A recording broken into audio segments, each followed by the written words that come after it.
खण्डमण्डलाकारम् व्याप्तं येन चराचरम् तत्पदं दर्शितं येन तस्मै श्री गुरुवे नमः। तस्मै श्री गुरुवे नमः। ध्यानमूलं गुरुर्मूर्ति पूजामूलं गुरुपदं मन्त्रमूलं गुरुवाक्यं मोक्षमूलं गुरुकृपा मोक्षमूलं गुरुकृपा। इनका तुझ मैं दास हूँ, इनका तुझ मैं दास हूँ, ये मेरे भगवान। अखिल विश्व के देव से मानूं इन्हें महान श्री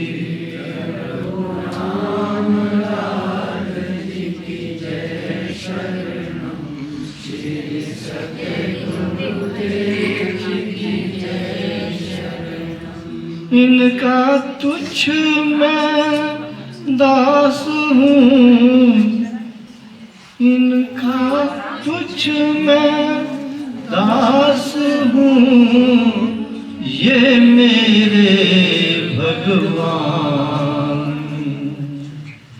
अखिल विश्व के देव से मानूं इन्हें महान श्री प्रभु राम लाल जी की जय। शरणम श्री सतगुरु देव जी की जय। शरणम।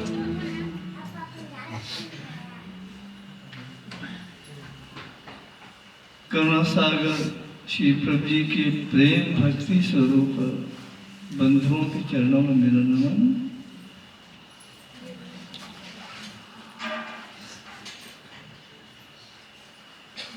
आनंद कंद भगवान जगत पिता परब्रह्म प्रभु योगेश्वर श्री रामलाल जी महाराज जी की कृपा से इस सोलन के पावन क्षेत्र में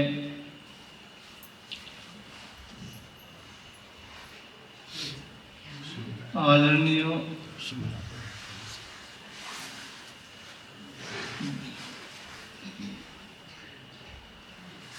नरेंद्र ठाकुर जी के इस आश्रम में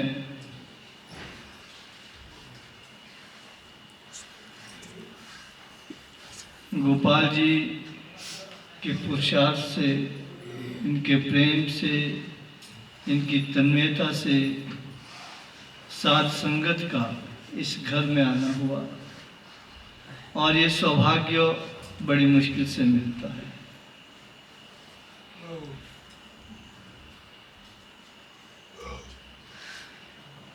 ये प्रभु प्रेम की रीत है।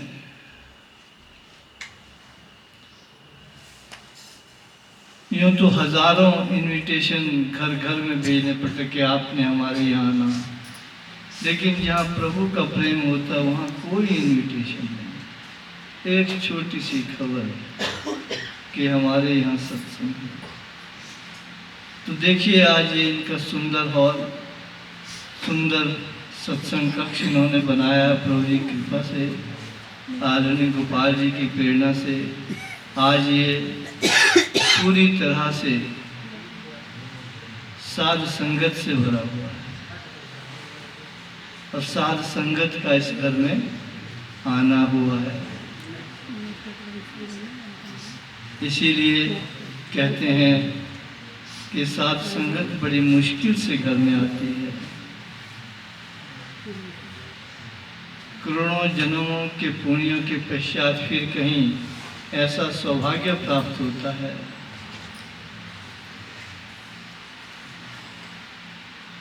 जो पापी लोग होते हैं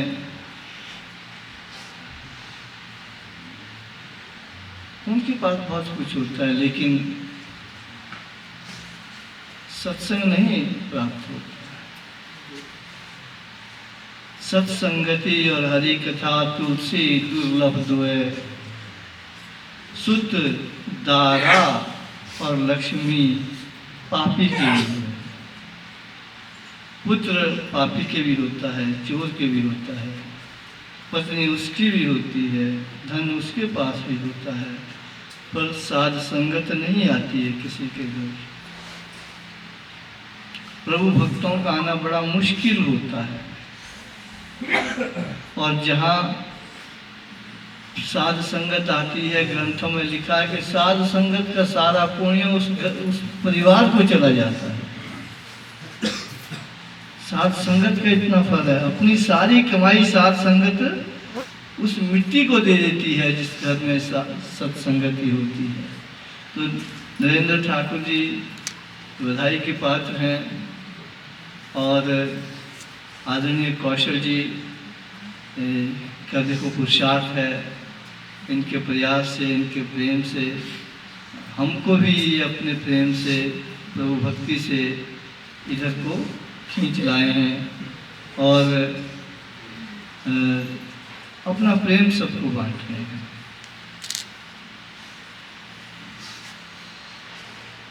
और हमने आकर यहाँ पे योग प्रेम की राह में आगे जाना है।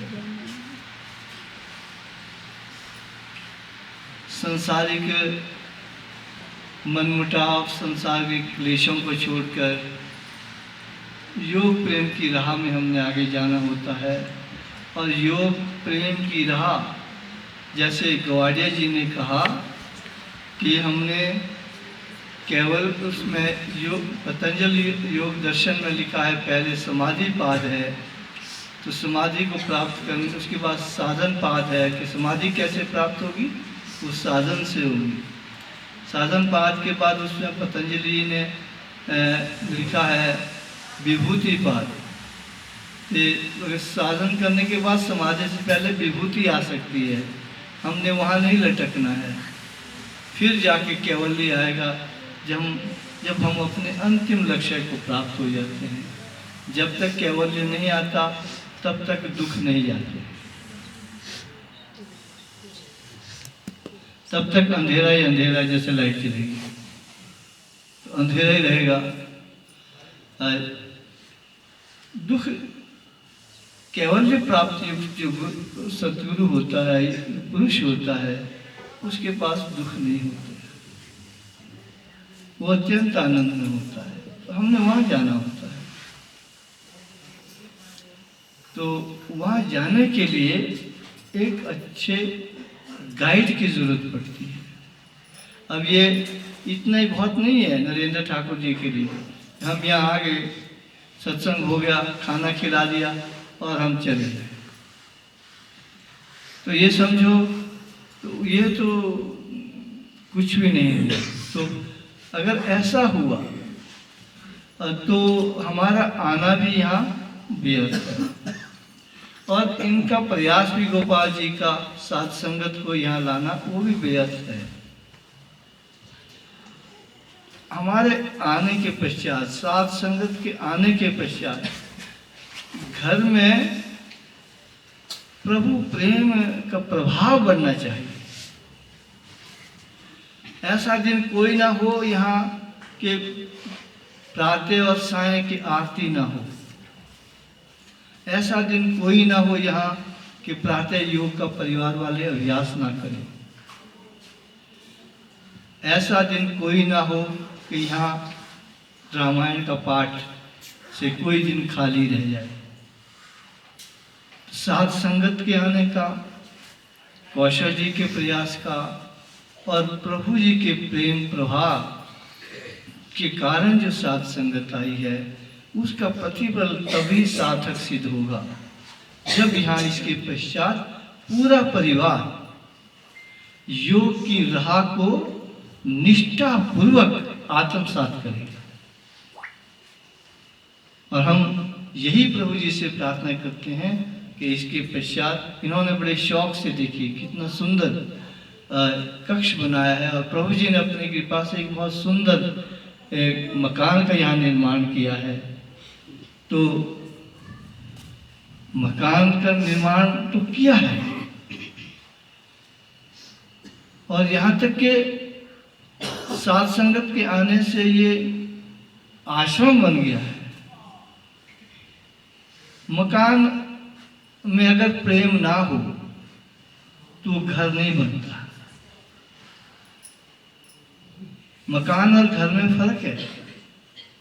मकान बहुत है, लेकिन जिस मकान में न माँ का बेटे से, न बेटे का पिता से, न भाई का भाई से प्रेम है, तो वो घर नहीं है, सिर्फ मकान बना है, घर नहीं बना। घर वो है जहाँ भाई का भाई से प्रेम हो, पति का पत्नी से हो, माँ का बेटे से हो, बेटे का पिता से हो, वो घर बन जाता है। और फिर घर तब आश्रम बन जाता है जब उस परिवार से समाज प्यार करना आश्रम शुरू कर देता है। जब समाज के लोगों को वो परिवार सुख देना आरंभ कर दे, उनको योग की राह में ले जाए, भक्ति की राह में ले जाए, तब वो घर आश्रम बन जाता है। क्योंकि उसमें दीनों को, दुखियों को, गरीबों को आश्रय मिलता है भगवान के प्रेम का, भगवान की शरण का, भगवान के चरणों का। इसी प्रकार से यहाँ पर ये आश्रम नहीं बनता अगर गोपाल कौशल जी अपने घर को पहले आश्रम न बनाते। इन्होंने अपने घर को पहले आश्रम बनाया, और आश्रम बनाने के पश्चात इन्होंने यहाँ के दीन जनों को अपनाया, उनको गले लगाया, और जो सतगुरु ने इन्हें बताया था उसकी राह पे आगे ले गया। तो वही कारण है कि ये जो इतना सुंदर सत्संग हाल यहाँ बना, नरेंद्र ठाकुर के परिवार में भक्ति का संचार हुआ, और उनके प्रेम की वजह से साध संगत आज इस क्षेत्र में पहुंची है। तो फिर योग एक प्रेम है, ये आगे बढ़ता चला जाएगा। उसके बाद फिर साधन भी सीखे जाते हैं, विभूतियाँ भी आती है, समाधि भी मिलती है, और ईश्वर की कृपा भी हासिल होती है। मैं ज़्यादा नहीं कहूँगा क्योंकि इसके बाद कौशल जी ने भी कहना है, और आदरणीय बड़े जी के थोड़े विचार सुनेंगे। तो इसमें क्या कहते हैं कि हमारी श्रद्धा स्थिर रहनी चाहिए भगवान पर। एक जसपुर का मोची का लड़का था, तो जब उनके गुरु जाने लगे तो उनसे अपने गुरु से कहने लगे कि मुझे अब आगे का ज्ञान कौन देगा। तो उनके गुरु ने कहा, श्रद्धा तेरी स्थिर रहे, शंकर होए सहाय। आगे का जो ज्ञान है देंगे प्रभु खुद आए। श्रद्धा तेरी स्थिर रहे, शंकर हो सहाय। आगे का जो ज्ञान है देंगे प्रभु खुद आए। तो जसपुर का मोची का लड़का बालक कहने लगा कि मुझे कैसे पता लगेगा कि भगवान आ गए हैं और मैं उनको पहचानूं। तो उन्होंने फिर सारा कहा, क्योंकि गुरु को पूरे रहस्य का पता होता है कि वो पंचनद प्रदेश के होंगे, पंजाब के रहने वाले होंगे, और उनके माथे पर चोट का निशान होगा, ये उनकी पहचान है। जैसे प्रभु जी उस बालक के आश्रम में पहुंचे तो उस वक्त लाइट कहाँ होती थी, लालटेन होता था। जब वो बात करने लगा उससे लगा कि भाई ये पंजाब से आए हैं, ये वही तो नहीं होंगे, भगवान तो नहीं आ गए हैं। उसमें एक दोहा आता है, फिर वो क्या कहता है कि गुरुजी मैं आपका चेहरा देख सकता हूँ? बोला हाँ। लालटेन लाया और लालटेन से फिर उनकी पगड़ी सी लगी प्रभु जी की। ये बाहर तो जंगल का वेश है ना, पगड़ी पहनते थे बाहर। फिर बोला पगड़ी उठा सकते? बोले ये क्यों उठा रहे हैं आप? वो देखा था कि चोट का निशान जो गुरु ने बताया, चोट का निशान है। फिर जब देखा वो इनके ये तो वही है। उसमें फिर वो एक दोहा आता है रामायण में कि दास जान अपनाइए, मुझसा नीच न होर, माटी तो कुछ चीज है, मैं ना चीज हूँ तोर। श्री प्रभु राम लाल जी की, श्री सतगुरुदेव जी की जय शरण। तो उस बालक को पता लगा, जसपुर के बालक को, कि भगवान आ गए हैं।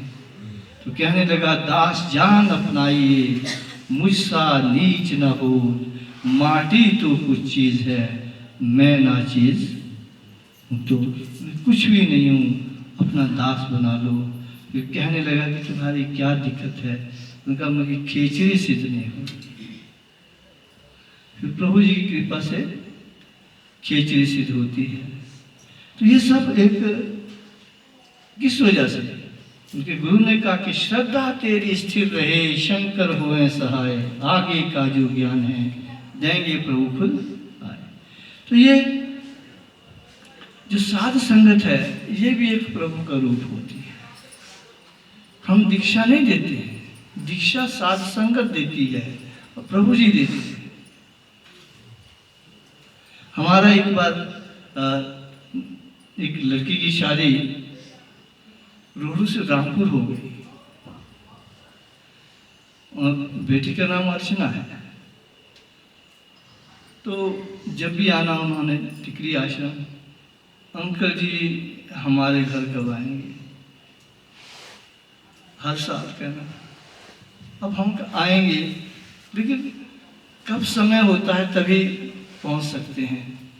मगर बात क्या है कि हमारे जेठ हैं, एक ना वो शादी करते हैं और धार्मिक हैं, बहुत सात्विक हैं।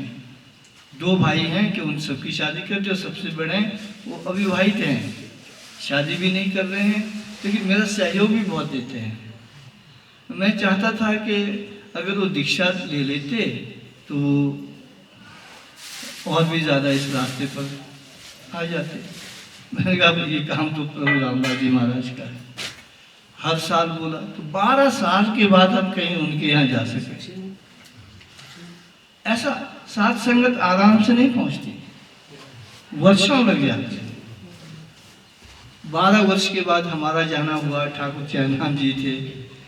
फिर अब हम दीक्षा तो प्रभु जी ने दे दी है, मन ना करेगा तो कौन दीक्षित होता है।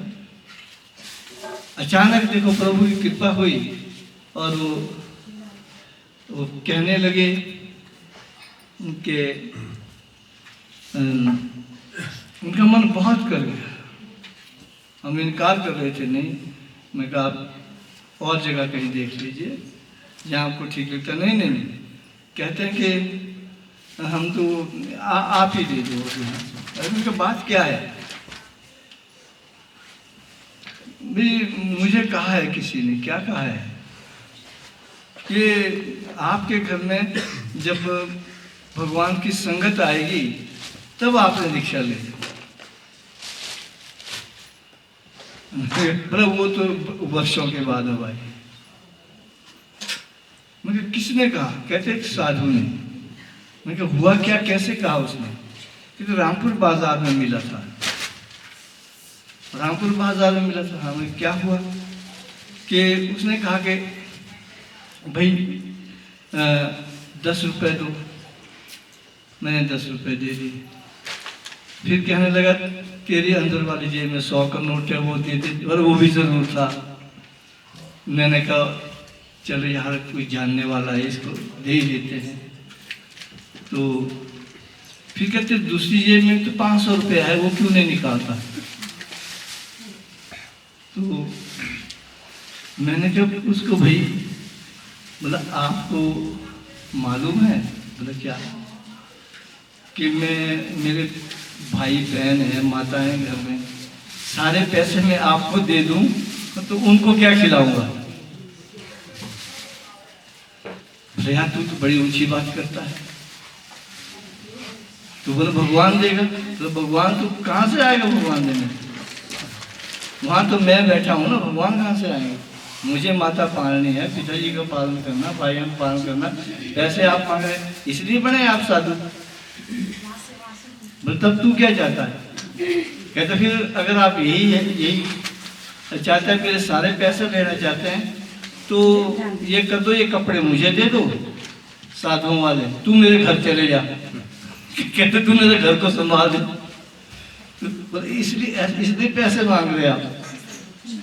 बोल चल यार मन दे, क्या नाम कहते हैं, ऐसा करिए, तू बड़ा अच्छा है, तू भगत है बहुत ऊंचा। जब तेरे यहाँ साथ संगत आएगी भगवान की, तब तू दीक्षित होगा। फिर हमारा जाना हुआ था, और इतना गब्बे आदमी था कि हमारा 4 किलो 5 किलो फोन बड़ा होगा, उनके साथ बात करते हुए बड़ा आनंद है। उसके बाद हम जा भी नहीं सके।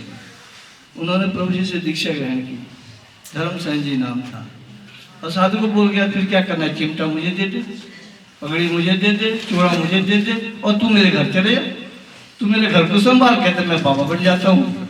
कहते पैसे तू सारे मांग रहा है, तो करना क्या मैंने से। ऐसे देखो उसकी प्रवृत्ति ऐसी थी, है ना। तो उनको वो प्रभु जी के भक्त बने, लेकिन उसके बाद उसका तिकड़ी भी नहीं आ सके ना हम उधर जा सके। तो भक्ति का मिलना, और बात क्या कि श्रद्धा जिसकी स्थिर है। जैसे जसपुर के लड़के को, मोची के लड़के को श्रद्धा स्थिर है, उसके गुरु ने कहा कि हम तो जा रहे हैं, लेकिन अपनी श्रद्धा भगवान को स्थिर रखना। श्रद्धा तेरी स्थिर रहे शंकर हो सहाय, आगे का जो ज्ञान है देंगे प्रभु खुदाए। फिर प्रभु अपने लिए आप उसके लिए रास्ता बना देते हैं। भगवान शंकर की मदद में रहे, श्रद्धा हमारी स्थिर रहे। तो कहने का मतलब मेरा ये है कि इस परिवार में साथ संगत आई है, प्रभु कृपा करे इस परिवार की श्रद्धा स्थिर रहे, और प्रभु जी इसके सहाय रहें। आगे का जो ज्ञान है, किस प्रकार से हमने अपने घर को आश्रम बनाना है, जहाँ संसार के दुखी जीवों का कल्याण होना है, उसमें फिर प्रभु मदद करेंगे और उसका सम्मान बढ़ता है। अब जिस प्रकार से कौशल जी का सम्मान संपूर्ण आश्रम के प्रभु जी के जितने भी बुद्धिजीवी भक्त है, उनके हृदय में इनके लिए बहुत सम्मान है। इनके स्वभाव से, इनकी सेवा से, इनके तप से, इनके त्याग से। वैसे ही यहाँ पर अन्य भगत भी इस क्षेत्र के इनकी तरह अपनी भक्ति को आगे ले सकते हैं, और अपने आप को भक्ति के मार्ग में आगे बढ़ाकर अपना भी कल्याण कर सकते हैं, और संसार का भी कल्याण कर सकते हैं। तो इन शब्दों के साथ बोल सच्चिदानंद महाप्रभु श्री रामलाल पूर्ण पार ब्रह्म भगवान की जय। तो इसके बाद एक